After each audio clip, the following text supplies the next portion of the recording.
All right.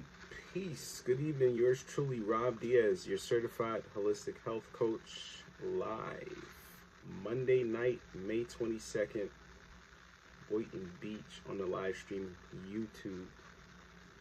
We will see if anyone comes into the room, but definitely have some wonderful topics, wonderful subjects that I want to cover. Hopefully, the audio, make sure everything is good.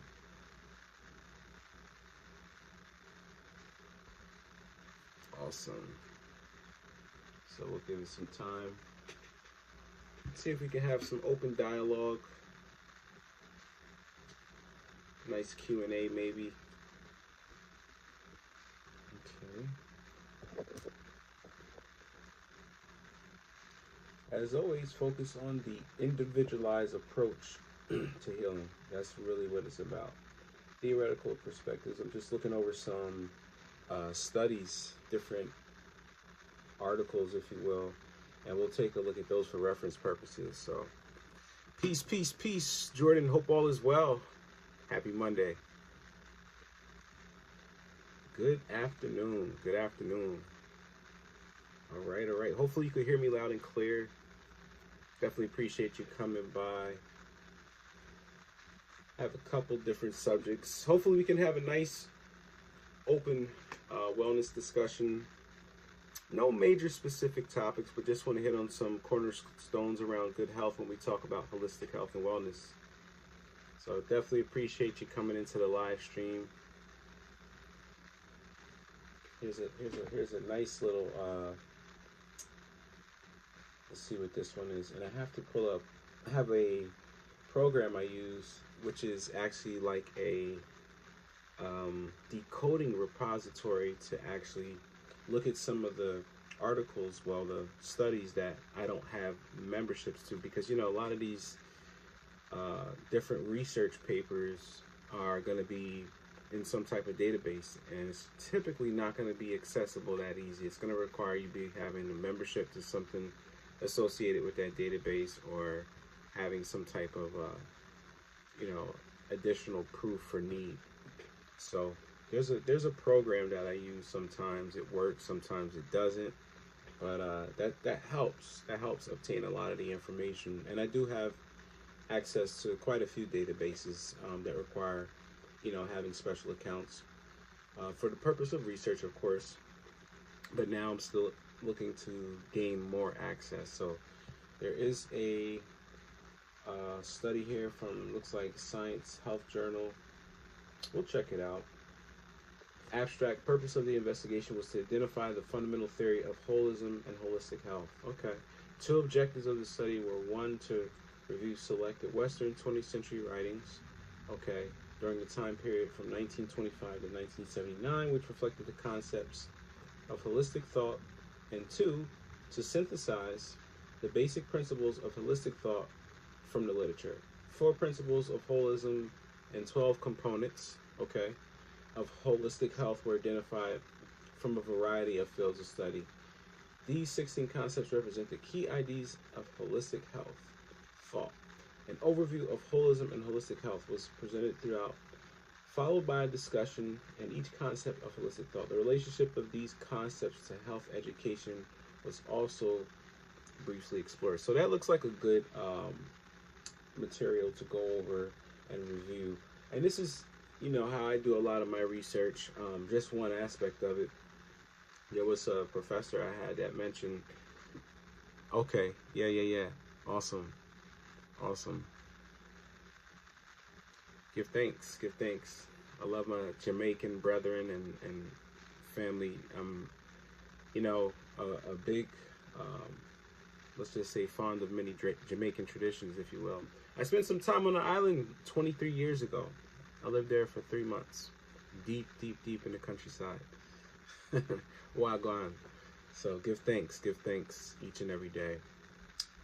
Give me 1 second. I need to get Kitty situated. I hate to go off the camera, but sometimes that happens. He gets a little, beside himself for some reason when I start to broadcast. But yeah, definitely, I really appreciate you coming through, Jordan. And if you have any other people who are interested, definitely share, have them like and subscribe. So yeah, there's a research article I'm going to review there probably later this evening, and that's just one of the many. And the goal is, to absorb as much of the studies, so you can really have a broad spectrum overview, a broad spectrum analysis of the material that's been present, in front of you. So yeah, definitely. It was one of the best experiences of my life. It was like a graduation present from high school, believe it or not. I used to date a lot of Jamaican gal. Yeah, I love my Jamaican people. So I got this.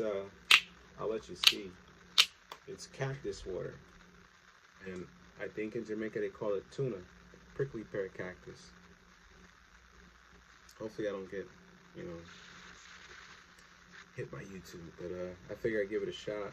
It's just the filtered water, the cactus pear juice, and they put like vegetable color flavor, so it's probably like beet juice.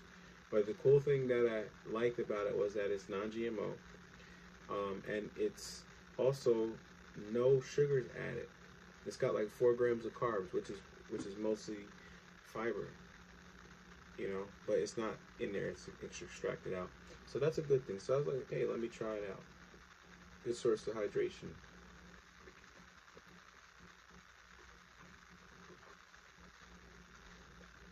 Pretty good. Pretty good. Probably would go good with coconut water, young coconut water. Tastes like watermelon, and it's not sweet at all, which is good. I like that. Okay. All right. All right. All right. So, understanding holistic health is really what I want to focus on. Being able to understand what that means, how it can be applied to you, understanding what I call the individualized approach to healing, understanding, that there is evidence, there is science.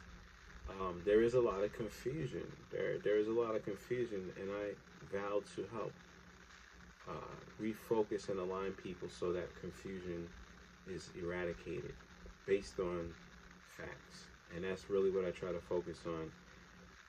A lot of people, you know, talk a good line, but there's what I call a lot of anecdotal data. And the anecdotal data is individualized to that person's experience, so there's not really any supporting evidence. There's not enough,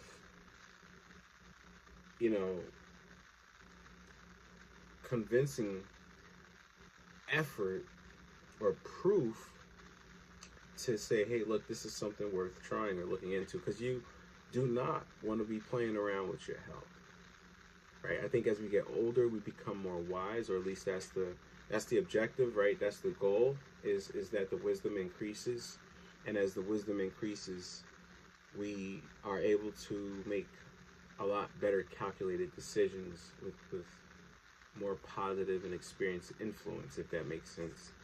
So having that perspective in place is important with the holistic approach, and also making sure that, again, the person is educated on the subject matter of what the bigger picture is, right? In modern medicine, it's a macro, or excuse me, a micro focus. You have physicians, right, in allopathic medicine, and you have those physicians which are specialists that focus on specific body systems: cardiovascular, endocrine, right, pulmonary, gastrointestinal, and they don't connect the dots for their patients. They don't put them in a position to understand why there's something going on with the skin and it's affecting, part of the cardiovascular, or maybe their liver hepatic function. In the holistic approach, that's what we focus on. That's one of the primary duties. When you look at naturopathic medicine, which is what I did on the last broadcast, we went over the principles, right? We understand there's some principles we call the founding principles of naturopathic medicine, and some of those are also found in our allopathic medicine, which is the traditional medicine doctor, right? The traditional physician. And That's based on their Greek philosophies, Hippocrates philosophies, and they swear an oath, right? They have this thing called the Hippocratic Oath, right? When doctors become doctors and they get their white coat ceremony and they swear, that Hippocratic Oath is to do no harm, right? So that's not what's happening in conventional medicine. There's a ton of harm. There's a ton of medical malpractice. If you look at the CDC numbers, and I'm going to keep dropping evidence-based research facts, because that's what this is about. It's about the evidence. It's about the facts, right?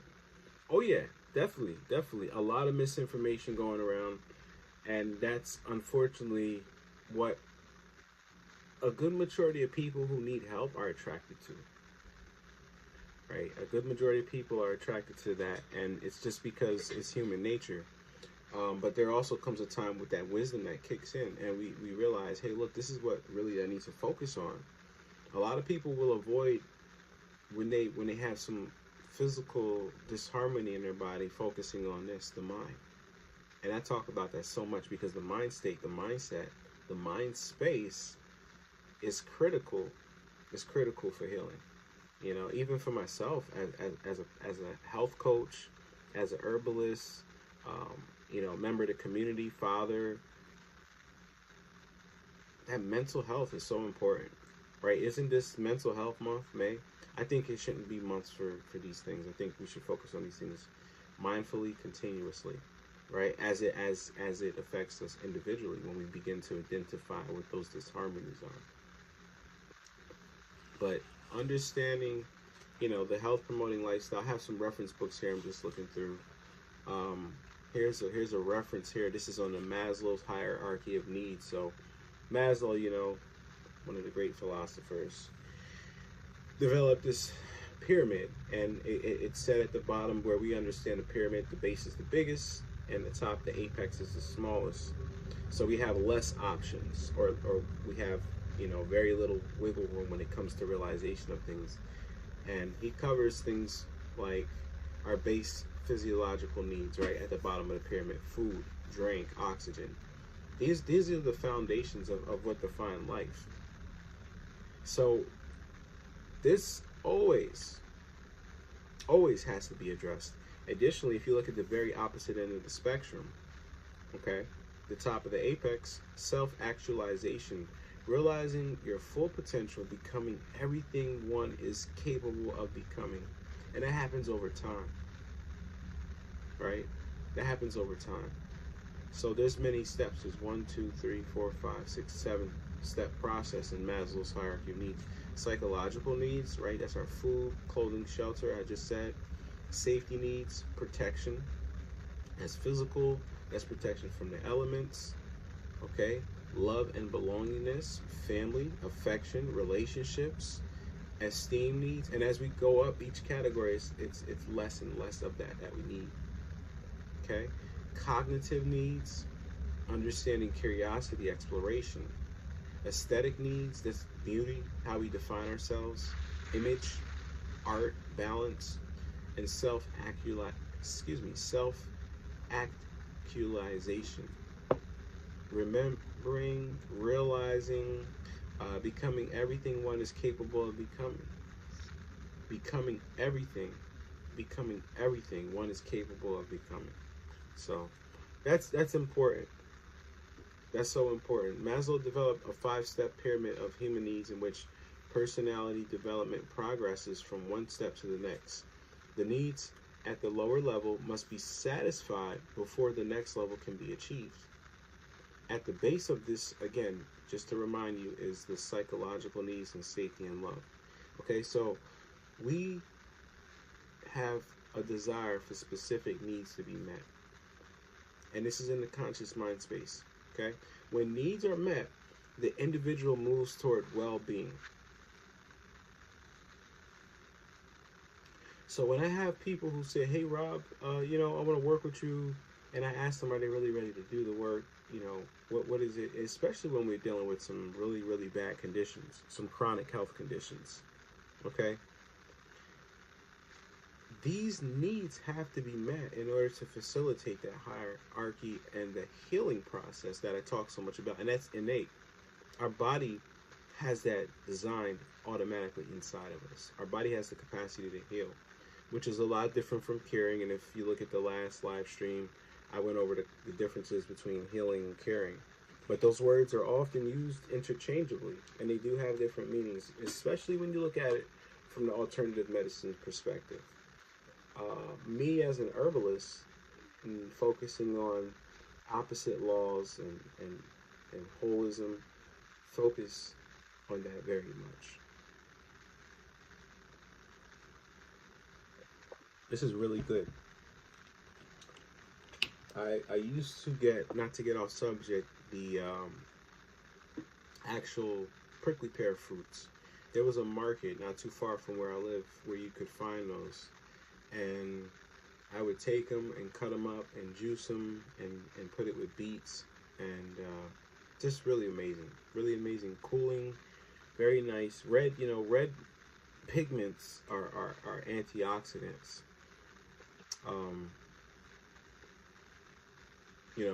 They're antioxidants that protect and keep you in that protective state. So I'll just leave it at that. But really good, and that's something I recommend to clients who have different issues. So example, oh yeah, definitely, yeah. You have maybe somebody dealing with the condition of high blood glucose, and they like to drink a lot, meaning juice, and that's probably what contributes to their glucose sensitivity or intolerance. This would be something good for them to drink, and that's what it comes down to, is understanding where those hidden sugars are, especially the added sugars. It's crazy, and it comes in so many different names. It comes in so many different formats. There's so many different mythologies that the manufacturer can use to hide sugar in beverages, and that's where most people get hit hardest, because they say, I don't eat sweets. And of course we understand it's more than that, but the sugary beverages is what holds a big factor in it when it comes to the insulin resistance and the metabolic disorders with the glucose sensitivities. So I like these things because it shows also, hey, look, I'm drinking this, and by the way, here's what it could benefit you for. And when a person can see that, it inspires them, especially when they're in a position to have help. Rather you say, hey, don't do this, don't do that. Here, drink this instead. Right? It's a different approach. It's a different approach to healing. And when it comes to me promoting the wellness space of holistic approach, I use these alternatives because it's also focusing on that individual spirit, right?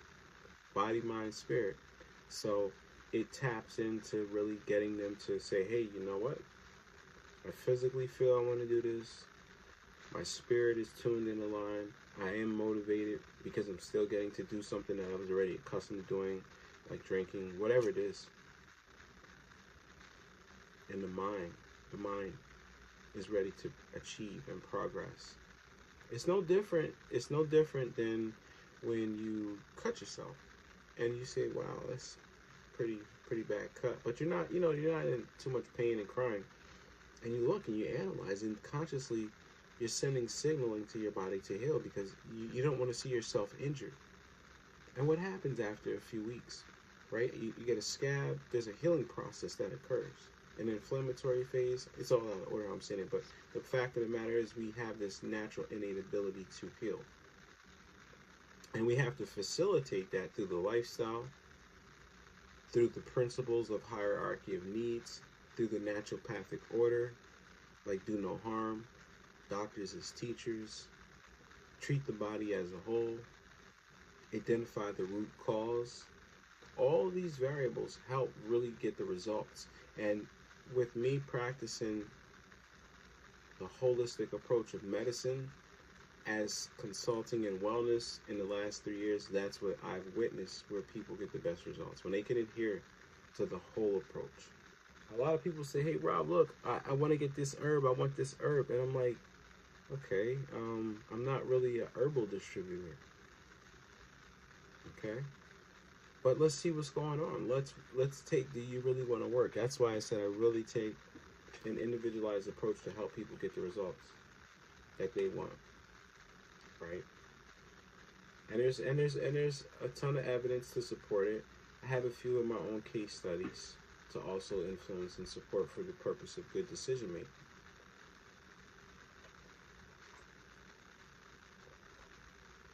So, individualized approach, um, attitude, mental health, mind space, all plays a critical role in a holistic wellness space.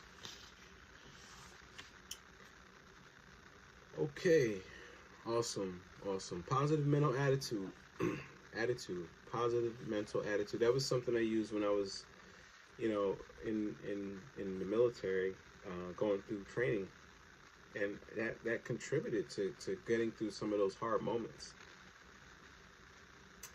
I was talking to my sister, Jordan says, about that, and she deals with women with PCOS, so many don't understand you have to be ready to put in the work. Yeah, yeah. And see, you have classifications, and it's okay that we don't want to label, these disharmonies, but still you have a classification. And when I say classification, something like that, I have a woman's health guide, if you will. It's a presentation I did with actually one of my colleagues from school about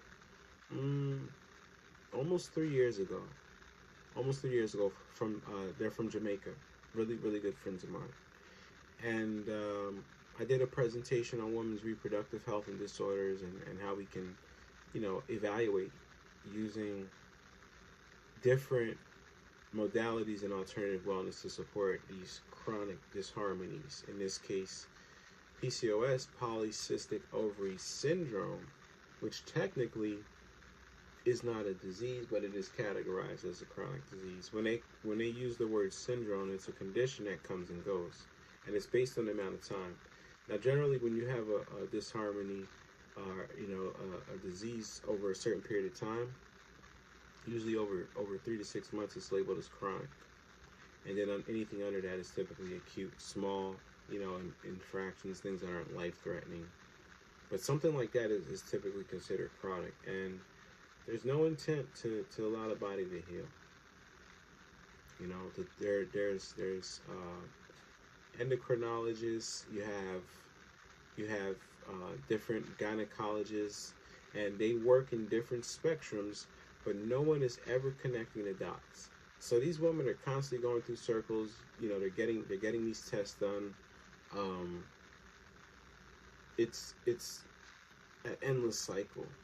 And then they say, hey, look, I don't want to do that anymore. I want to get into a holistic approach.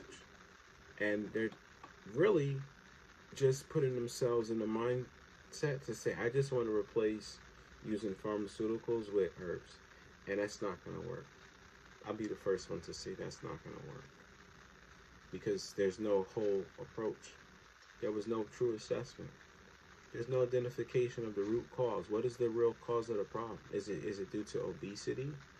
Is it due to a case of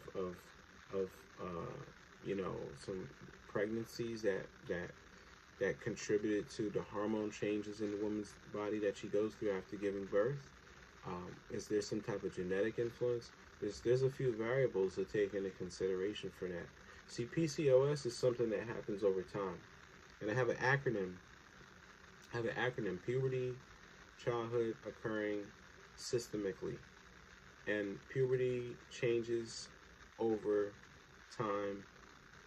It's really this acronym representing what's happening with a woman as she goes through the different stages of her life. Saying that, hey, here starts the cycle, the menstrual cycle, weight gain, acne, excessive. Then it goes into fertility phase, which is the woman. The woman is now having PMS, right? Premenstrual syndrome. So that's like dysmenorrhea with the cramping and the pain, the excessive bleeding. Then it goes into like hormone changes, so hair's growing on the face.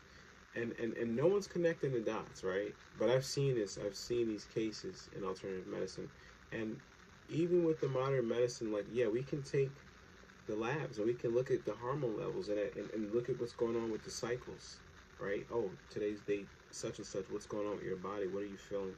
What are the emotions? You know, where your hormone levels at? And we can make adjustments with herbal medicine. That's where I've seen herbal medicine perform best, in reproductive health mostly.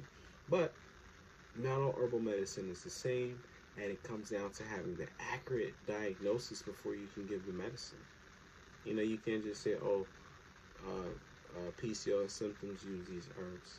No, it doesn't work like that. And this is why people kind of give a bad name after they've already tried, after they've already, you know, said, look, I'm going to go spend this money on this program because I heard and it's got great reviews, and they didn't get any results. Yeah, it's crazy. You have to look at the root and the circumstances. Absolutely. You know, and that takes time. That takes experience. That takes skill. Right? And doctors are not paid for their time in excess. The insurance company only allows certain things to be billed a certain amount of time, you know, with the patient. So there, you know, is now you see integrative medicine, complementary medicine, which is internal medicine, all designed to kind of work in unison. But you know, they I think they still have a long way to go. And there's different practices here and there between. So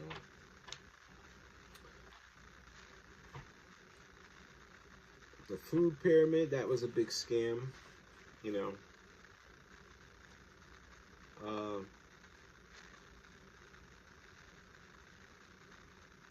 They used to tell you, you know, big mess.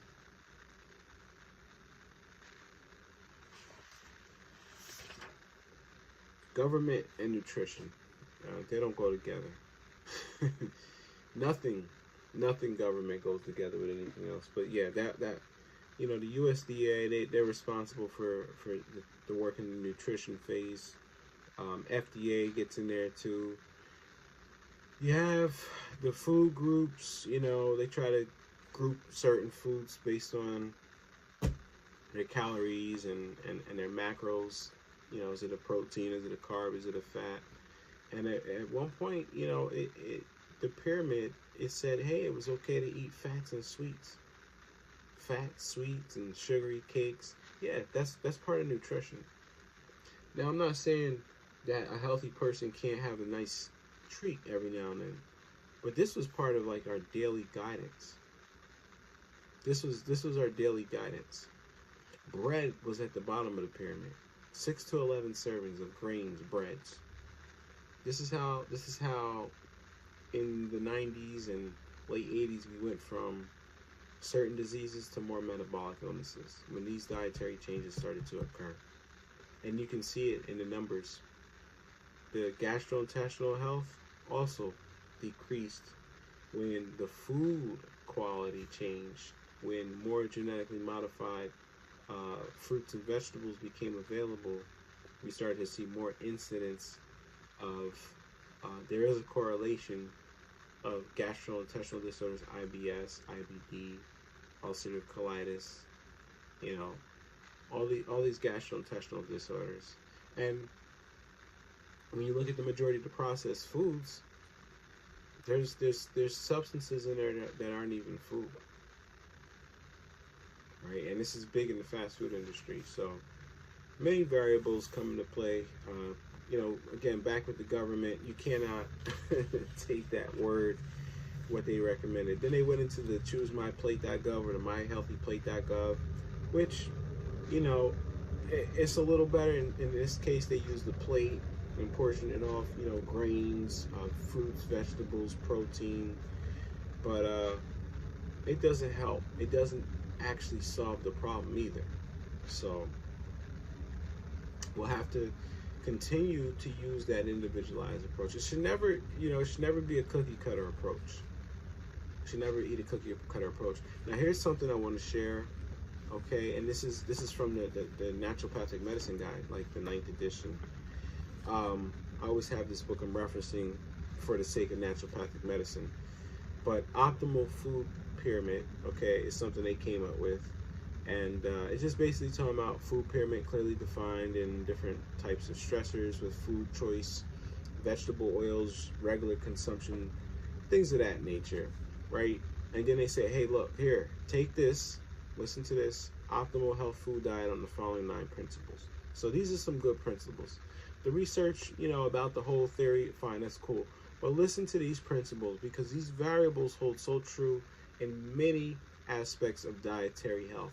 And the reason I'm saying that is because I work with all different type of dietary lifestyles when it comes to teleconsulting and having clients who are actually doing meal plans or calorie counting or just trying to do something around improvement with their nutrition. These are some of the variables that matter. First things first, eat a rainbow assortment of fruits and vegetables. And technically, I don't even have to say fruits and vegetables. Why? Because if you're eating a rainbow assortment of foods, you typically are eating fruits and vegetables.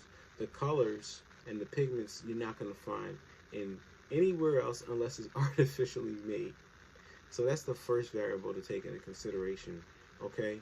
You have to know that you need to have the variety. Why? Because those colors are, like I said, antioxidants. You got pigments, you got anthocyanin compounds. Those are what protect the plant from very bad different rays and different sources of frequencies that could destroy its ability to reproduce. Number 2, reduce exposure to pesticides. And this is a big one. Heavy metals and food additives. The number one source you're going to find your pesticides is going to be on your fruits, most of your berries. And if you're eating traditional fruits like apples, laced with pesticides. That's why I push, hey, look, you got to find a way to get into the farmer's market. You got to find a way to co-op. You got to know farmers. You got to know distributors. And even then, that's a challenge. Ultimately, what do we want to do? We want to be growing our own. But I get it. Everybody's not in a position, to grow fruits and vegetables, to have produce. But when it comes down to it, these are the things we need to be thinking about long term. Reducing exposure to pesticides, reducing exposure to heavy metals, reducing exposure to food additives. And heavy metals is another big one. Okay?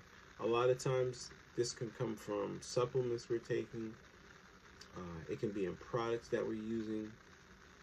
You have to really have that holistic mindset, that holistic approach to think about everything that can affect your health. And toxins is a big one. That protection from toxins is so important.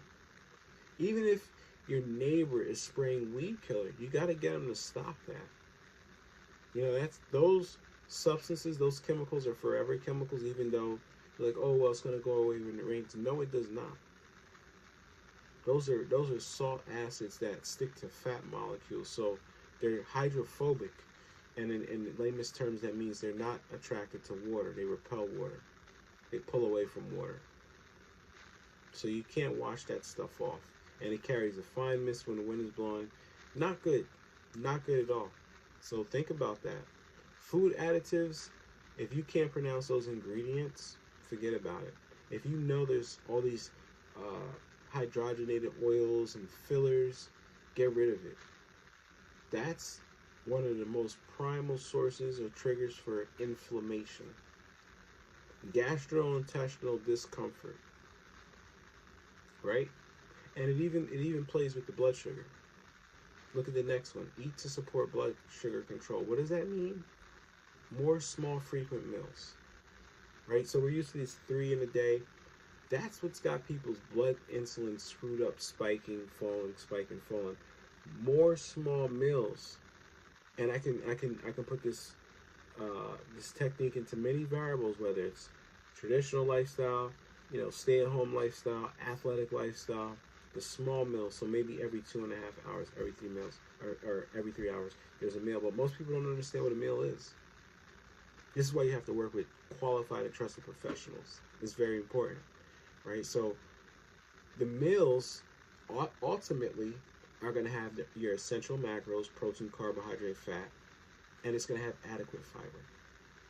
Fiber is so important when we talk about maintaining support blood sugar control, because we're actually taking time to absorb that blood sugar in the glucose, or excuse me, that blood glucose in in the plasma, the blood, and it's slowly absorbed over time. So it's not a quick spike, a decrease in insulin. What else? What else? What else? Do not overconsume animal foods. Okay, so things that have animal proteins, don't overconsume. We're sparing. If you're a person, and I work with all lifestyles, plant-based and everything in between, traditional. Be mindful is what I say. Be mindful. Okay, that's very important. Simple, but very important. Eat the right types of fats. I was having this conversation earlier today, speaking with a long-term client. We stigmatize fat in this country, you know. We were taught that fat is bad. You know, we didn't know the difference between butter and margarine and all this other hydrogenated oil junk. So everything got categorized into the same category. And fat is critical for maintaining a healthy precursor endocrine support hormone, reproductive testosterone, estrone, cholesterol, all through having adequate healthy fat. Very important. Very important. Polyunsaturated fatty acids. Omega oils. We're going to find that in our nuts, our seeds, coconut oil, olive oil. Those are the healthy fats that we need to be focusing on. There was a point, I'm looking at it here, in time where canola oil was considered good. Canola oil is one of the worst oils you can use. Horrible. Let's see. Jordan says, always wonder how people function in the States without planting their own stuff or having good relationship with butchers and farmers. You know, we have these box stores where everything is genetically modified, and people have no concept of what, because this is how they grew up, and everything is so robotic. And you have some areas of the United States where farming and agriculture is still thriving, but majority of it is for commercial use. And you know, you understand, coming up where you're growing your own, there's a big difference than what you get in the grocery store and what you grow.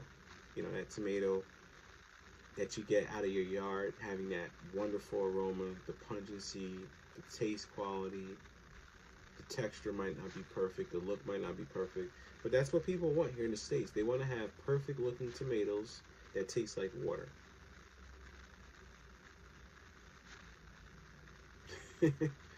So, yeah, it's just, you know, it's a culture thing. It's a cultural thing. Next, okay, moving right along. After eating the right type of fats, we want to focus on keeping salt intake low, potassium intake high.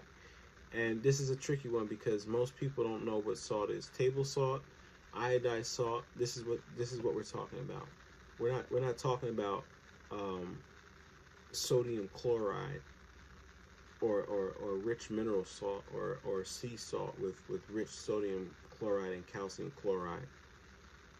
It's that table salt, that iodized table salt that you gotta get rid of it. Right? Magnesium, potassium, I said, but those are important. Those are important essential minerals.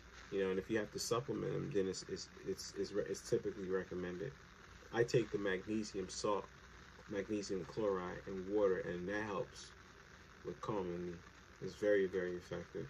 Magnesium, by the way, has a lot of functions in our body. Potassium is another one, especially if you have issues with cardiovascular function. But potassium is very hard to get it in large quantities because it can kill you in a certain quantity over a certain amount. Isolated, of course, that is. Okay, avoid food additives. I said that. Take measures to reduce food-borne illnesses. And this is going to be typically centered around, you know, mostly animal products. Sanitary conditions, cleanliness.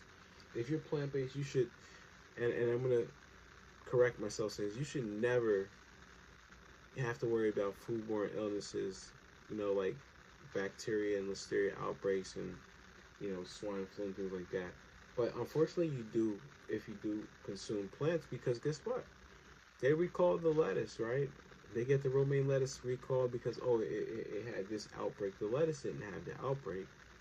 It got contaminated from something else that was around where the outbreak occurred. Or maybe it was processed nearby, where there was a slaughterhouse. And there's cross-contamination all the time in the food service industry on the large-scale distribution points. All the time. So, take measures to reduce foodborne illnesses. And don't think all, bacteria is able to be killed with heat. There are heat-resistant bacteria. Lastly, drink sufficient amounts of water each day. Hydration, so important. I was just explaining again to a client, hey, look, you can check your hydration levels by stepping on the scale. I remember 2 years ago when I was telling people, hey, look, you can track your hydration with an app on your phone. And, that works, but people wanted something else. We want quick, we want to analyze right here and now. So stepping on the scale, seeing that, oh, you're this percentage, you need this much more, it helps people. It really does. So those are your 9 principles. Okay. 9 principles.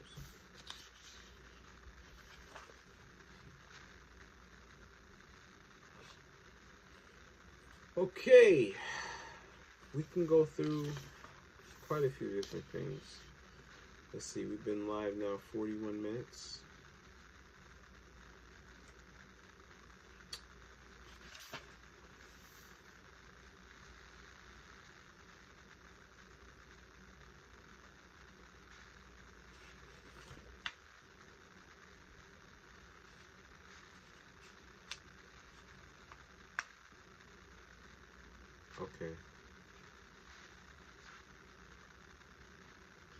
Okay, so there's some examples here.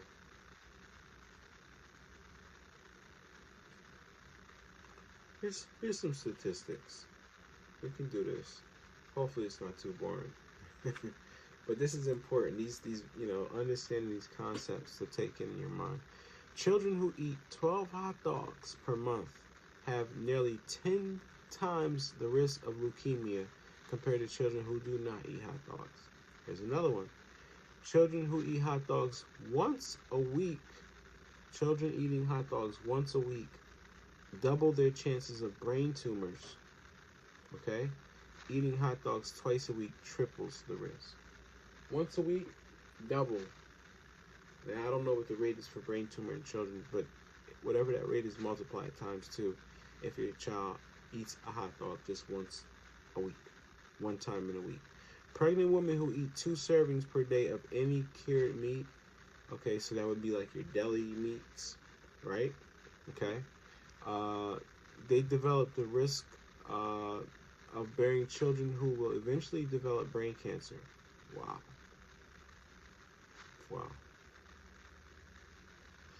Kids who eat the most ham, bacon, and sausage have 3 times risk of lymphoma. Yeah, you start getting all these blood disorders. So there you go. Now you can make healthier food choices, okay? And here's some of the options. Reduce your intake over time. Again, that's the goal. Reducing and replacing. So if we need to replace red meat, fish, white meat, eventually you might want to not have meat. It's a step approach. That's what's going to get the results. Hamburgers and hot dogs, try a vegetarian option. It's not the healthiest thing, but you're not having that intake. Eggs, maybe we do egg whites, but you can get good nutrition in real, farmed eggs. Unfortunately, our eggs aren't farmed properly here. If you have a high dairy product, a high fat dairy product like cream, get the low fat version. A lot of people, they're just not thinking. They're just not thinking these things through. And these are building blocks. These are stepping stones to help you, transition to where you want to get to. Ice cream, snacking, right? Pies, cakes, cookies, fruit.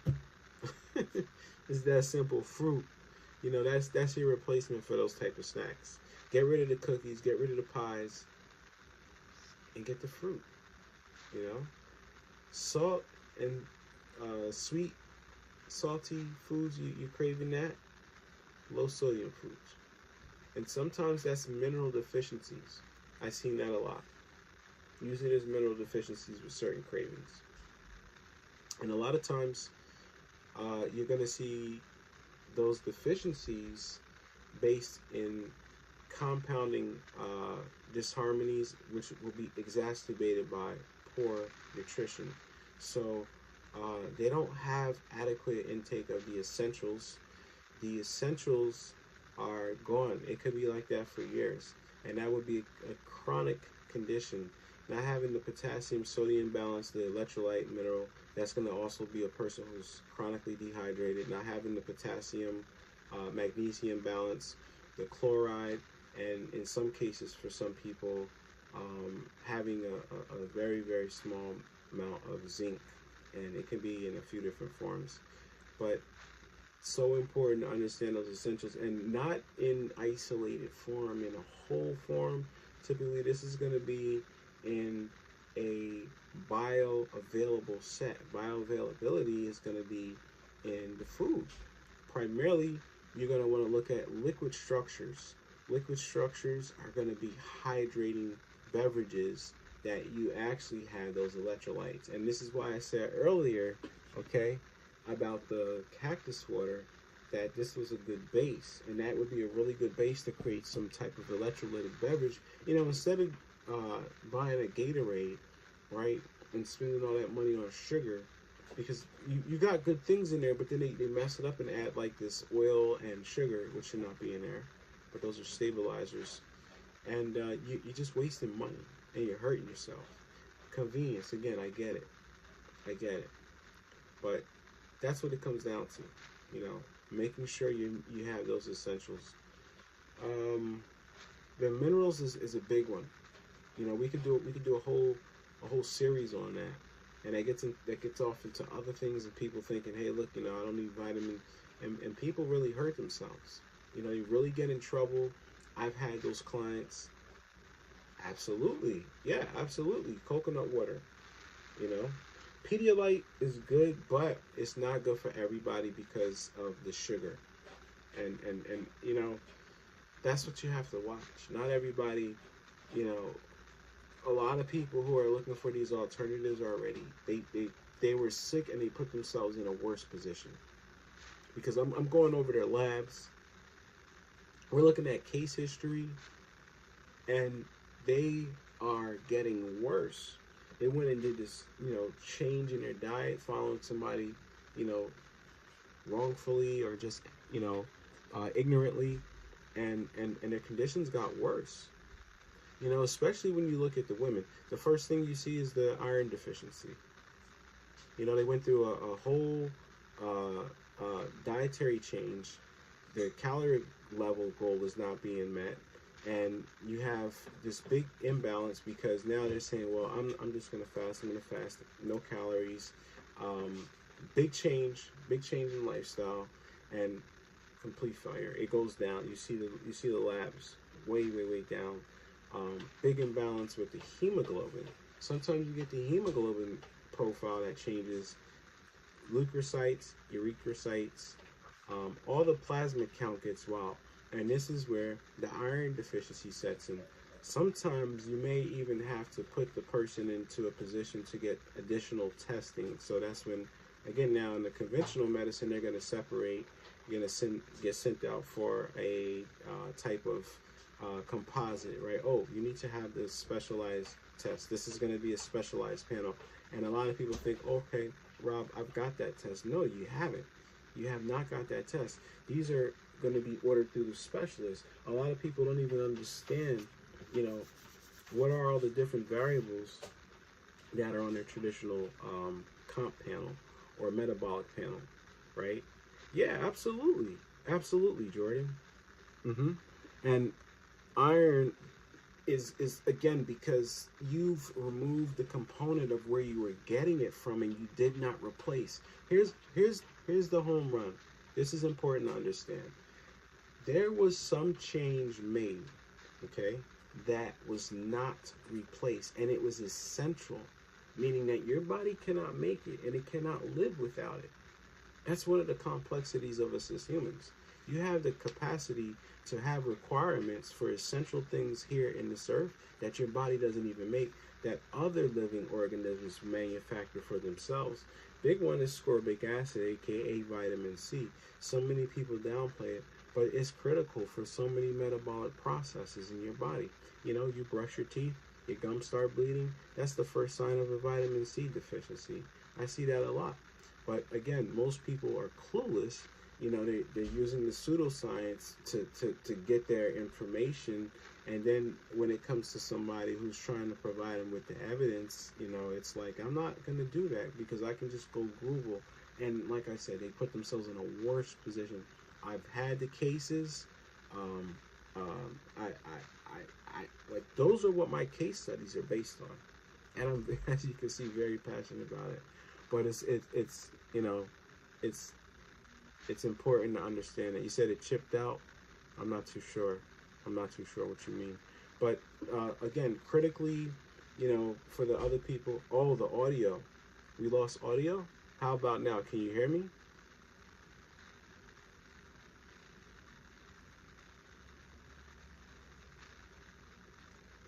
You know what? That's interesting. It just started. I got pretty decent. Oh, you know what? The other side of the internet may be in use. But I do have two different bands, so okay, cool. Yeah, cool. And hopefully, you know, that doesn't happen too much. I know the live, it can be hit or miss, but that's why I'm working on trying to make it a little better, getting some equipment to really get outside, right? Because I've been testing some things out. I've been doing some surveys on my own, but I want to get outside and really get people into understanding all the different things out there. There's so much to share, and there's so many different environments, and just so much to cover. I can't do it in a lifetime, but I gotta start. Because there's a lot of inquiring minds, which I know, a lot of good information that people really could utilize and take and learn and share, and you know, just be in a position to do better and be better and support this whole environment in which we live in. You know, that's my biggest thing is not killing what we have here to support us. So just going over the iron, real quick recap, cliff notes. What I was saying is you have the deficiency that sets in. Most women don't know they have the symptoms. They deal with the symptoms. They go to the doctor. You know, they get some iron pill. They end up with constipation because that's what iron supplements do. Sometimes they get sent for additional testing, where they get a certain blood test, a certain blood panel. So they're looking at not iron but ferritin, which is the metabolites, F3, F2, ferrous. I can't remember the other one, but these are like the components that make up the blood, right? Especially the red blood cells for hemoglobin, right? They look at the shape and all that other stuff to make sure there's no sickle cell trait, and then they make a decision based on, you know, what the labs show. Hey, you do got some kind of deficiency, you got some type of anemia, because there's also different type of, you know, anemias associated, as you may be aware, with iron deficiency. So there's specialized testing that will indicate that. But again, a lot of times these women get themselves into that position with these, when we're talking about the association of the dietary lifestyles, because they go into extreme. They're already in a bad position and they went worse and thought they were doing better. And, you know, they say, hey, I'm gonna stop eating all this red meat. And what I was saying was they did not find a replacement. Okay, so you stop something that your body requires that's essential that it doesn't make, and you don't have a way to replace it, eventually you end up deficient. And deficiencies are the root cause to a lot of chronic illnesses, respiratory diseases, cardiovascular diseases, skin disorders, autoimmune triggering, meaning that the inflammatory responses will trigger an outbreak, right? And people they're not understanding why. Yeah, I mentioned that too, like the side effect of taking those supplements, so they're going to address it. Hey, take this iron supplement for the women who are deficient, the women that have that deficiency, and they don't know. You just follow the doctor's orders. You can deal with the constipation. The bigger thing, like you have to understand what type of iron to take. It has to be the right dose, and then how your body's absorbing it, because a good majority of it is not getting absorbed. So they just push. The way modern medicine works is saying, okay, you need this much, but if we put that much in, your body only gets like that much.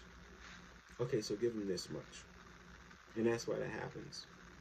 You need cofactors, which are escorts that help your body do things with the chemical iron, with that metabolite, if you will. And one of them is vitamin C. So if you're going to get the iron from the food, what we do is we say, okay, you're not deficient anymore. You can have your different dietary sources of iron, right? Whether it's plant-based or not. But if it is plant-based, you could squeeze lemon juice over it to make the bioavailability of the iron increased. And a lot of people, they don't know these things. Oh, I'm just going to eat this. I'm going to do that. I'm going to follow this protocol. It doesn't work. Don't get results.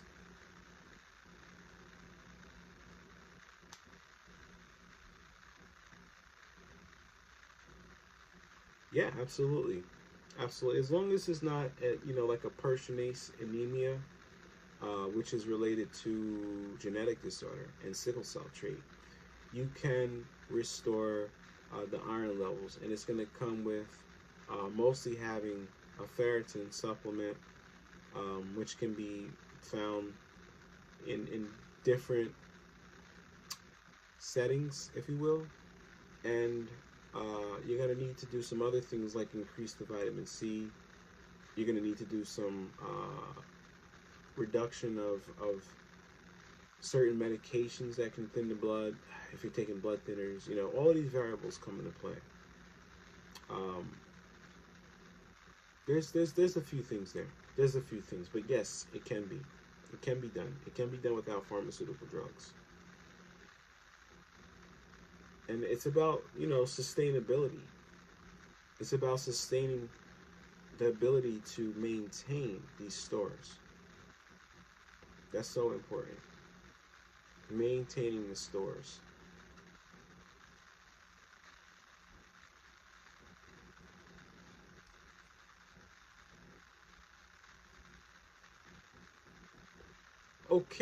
Okay, all right. So we've been going live for about an hour now. Wow.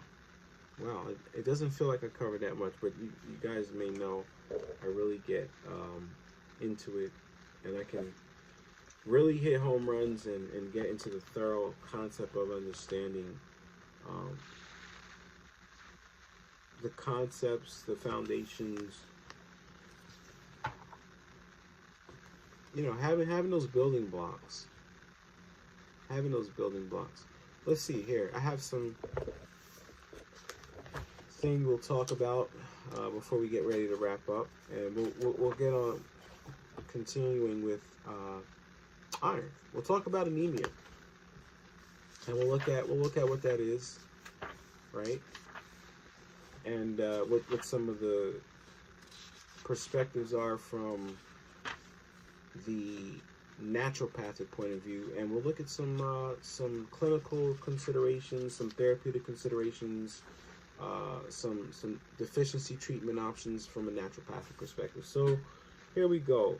Anemia due to excessive blood loss, okay, due to red blood cell destruction, due to deficient red blood cell or hemoglobin production. So that would be your three classifications, or like your original etiology.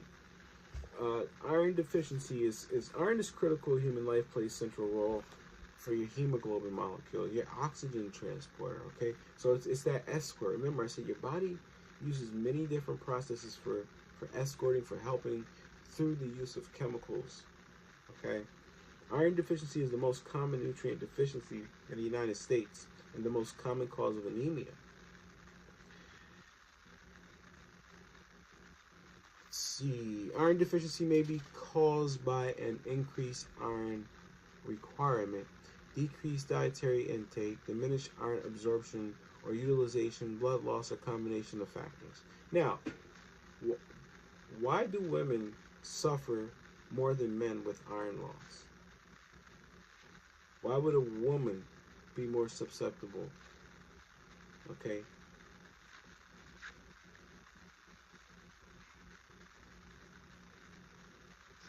Why would a woman be more susceptible or be more likely to have anemia than a man?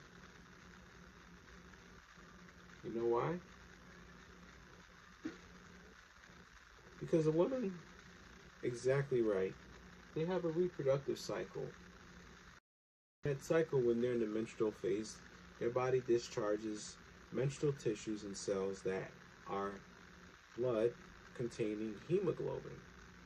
And if she is deficient in having adequate cycles, or even having inadequate cycles where there's excessive hemorrhaging or menorrhea, discomfort and pain associated with the discharge, that can put her into that deficient state.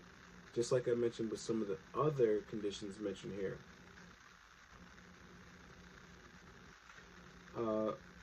A blood transfusion, you had blood loss, that could be. Check this out. B12 vitamin deficiency is most often due to a deficiency in absorption, not a dietary lack. Very important to understand that. In order for vitamin B12 to be absorbed from food, it must be liberated from food by hydrochloric acid and bound to a substance known as intrinsic factor within the small intestine. So in other words, it has to go through this process of going through your digestive tract where the stomach has acid to change the chemical structure. Then it goes through the intrinsic factor, which is now getting from the stomach to the small intestines, right? And when that happens, there's certain enzymes that activate the vitamin molecule to now be actually what it is known as B12, so your body can absorb it. If that doesn't happen, you could take all the B12 in the world you want, and you're never going to have adequate B12 levels. You're always going to be deficient. This is why having a healthy digestive tract, is so imperative. I tell clients all the time, you could be eating healthy, 1, 2, 3, doesn't matter. But if you have malabsorption, right, your body's not absorbing, or you're deficient in some of these essential minerals and vitamins, forget about it. You're wasting time and money. Okay? The same cells are responsible for the secretion of hydrochloric acid. Hence, the secretion of intrinsic factor parallels that of hydrochloric acid. The B12 intrinsic factor complex is absorbed in the small intestines with the aid of the pancreatic enzyme trypsin. Okay? So imagine now your pancreas is not working because you have issues with the blood glucose. You'll never absorb B12 because you're diabetic. Okay? See the connection of the dots here? And you have to understand, doctors, they don't go to school for nutrition. They're not nutritionists, they're not registered dietitian. They have very little education in nutrition here in the United States. That's just how their curricular is set up. They don't believe that nutrition is a part of healing. You have some doctors that might refer you out, to see a nutritionist, or they might refer you out to a dietitian. But that's about it. Folic acid deficiency. This is a big one for pregnant women. Folic acid deficiency is the most common vitamin deficiency in the entire world. The body does not store a large surplus. Unlike vitamin B12, it stores only enough to sustain itself for 1 to 2 months. Folic acid deficiency will result in the same type of anemia as that caused by of vitamin B12 deficiency. Okay? Then it talks, and this is really good. It talks about Crohn's disease, these are all diseases of the gastrointestinal tract. Where your body, you can't eat anything. You're so malabsorbed. You drink water, it hurts. That's how wild and crazy it is.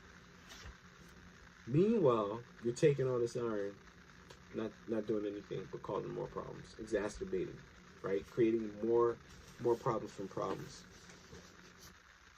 Now, here, check this out, and I think we'll end after this because there's so much to share, and I don't want to overwhelm. For iron deficiency, the usual recommendation for non-heme source, okay, and there's two types of iron. There's heme iron and non-heme iron. Heme iron is iron that comes from animals, us human beings. Non-heme iron would be iron that you find in your spinach leaf. The problem with the non-heme iron is your body has to convert it into heme-based iron, which is an additional step. That if you don't have these essential nutrients like B12 and the vitamin C, it can't happen. You can't absorb it. It goes out. High intake of other minerals, particularly calcium, magnesium, and zinc, can interfere with iron absorption. So in treating iron deficiency, it is recommended to take iron away from other mineral supplements. In contrast, vitamin C enhances iron absorption. What did I just say about squeezing the lemon juice on the spinach leaves when you finally get out of that deficient state? Or taking adequate vitamin C because of an iron deficiency and malabsorption. We're only doing evidence over here, guys. I'm only sharing facts. I'm only here to do the work that I was called to do, and hopefully people can utilize it to their advantage. Jordan, I really appreciate you coming into the room tonight. I know there were some other people that popped in and popped out. Appreciate you guys showing up. Please like, subscribe. That's the only way I'm going to be able to really get this dialogue and get the people here and we have a really good time. And I don't want 1 million people, but I do want to bring the people here that need help. So please share.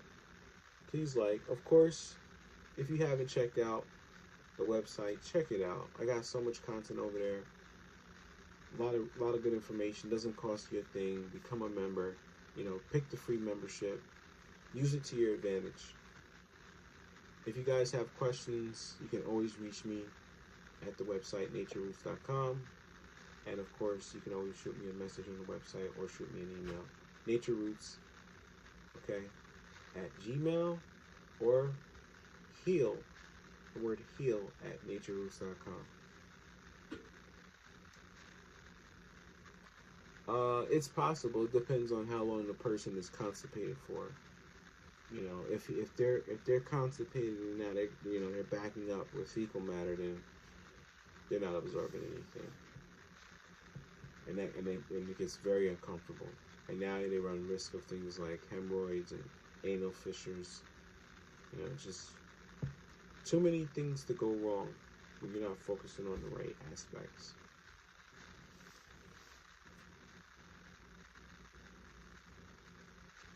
Good non-meat sources of iron include fish. I don't consider fish and meat in the naturopathic aspect. Beans. I think black beans is up there. Molasses, blackstrap, dried fruits. Be careful with those. Whole grains and enriched breads. And I'm not big on enriched breads because that's stuff that's been processed and re-enriched.